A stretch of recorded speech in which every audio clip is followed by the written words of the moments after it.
Hello friends, welcome to என்ன ஒரு ருசி.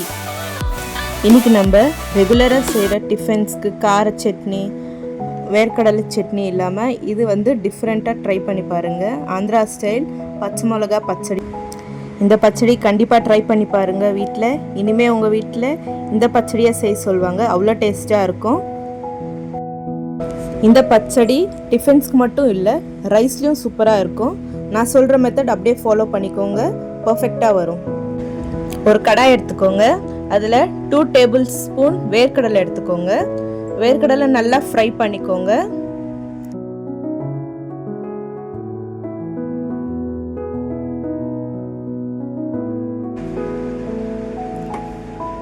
இந்த அளவுக்கு நல்லா ஃப்ரை பண்ணிக்கோங்க, வீடியோ கிளிப்பில் தெரிகிற மாதிரி.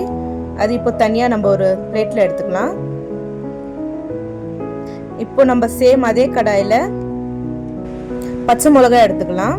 நான் இங்கே 12 பச்சை மிளகாய் எடுத்திருக்கேன். இப்போ 2 மீடியம் சைஸ் டொமேட்டோ கட் பண்ணி எடுத்துக்கோங்க.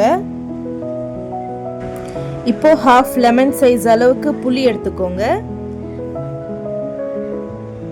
இதில் கொஞ்சம் ஆயில் சேர்த்துக்கோங்க, 2 to 3 டேபிள் ஸ்பூன் ஆயில்.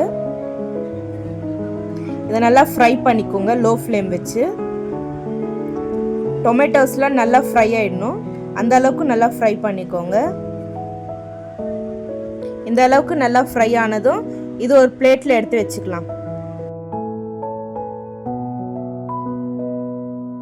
நம்ம ஃபஸ்ட்டு ஃப்ரை பண்ணி எடுத்த வேர்க்கடலை இந்த தோல்லாம் ரிமூவ் பண்ணிடலாம். இந்த மாதிரி தோல்லாம் ரிமூவ் பண்ணி எடுத்துக்கோங்க. இப்போ ஒரு மிக்ஸி எடுத்துக்கோங்க. இதில் வேர்க்கடலை போட்டு நல்லா பவுடர் மாதிரி அரைச்சிக்கோங்க. இந்த அளவுக்கு நல்லா பவுடர் மாதிரி அரைச்சிக்கோங்க.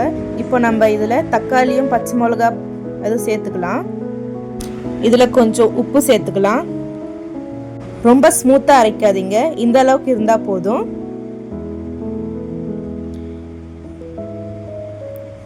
இதில் கொஞ்சம் ஒரு ஆனியன் சேர்த்துக்கோங்க, கட் பண்ணது. 4 to 5 பூண்டு சேர்த்துக்கோங்க. இதுவும் ரொம்ப பேஸ்ட்டாக பிடிக்க வேண்டாம், கோர்ஸாக கிரைண்ட் பண்ணிக்கோங்க. அவ்வளோதாங்க, முடிஞ்சிச்சு. ரொம்ப சிம்பிள் மெத்தடில் பச்சை மிளகா பச்சடி. கண்டிப்பாக ட்ரை பண்ணி பாருங்கள், ரொம்ப டேஸ்ட்டாக இருக்கும். டிஃபன்ஸ்லேயும் சாப்பிட்லாம், ரைஸ்க்கும் சாப்பிட்லாம். இது ரொம்ப டேஸ்ட்டாக இருக்கும். இந்த வீடியோ உங்களுக்கு பிடிச்சிருக்கும்னு நினைக்கிறேன். நம்ம சேனல் சப்ஸ்கிரைப் பண்ணிக்கோங்க. இந்த மாதிரி ஐட்டம்ஸ்லாம் நீங்கள் ரெகுலராக பார்க்கலாம். லைக் பண்ணுங்கள், ஷேர் பண்ணுங்கள், சப்ஸ்கிரைப் பண்ணுங்கள்.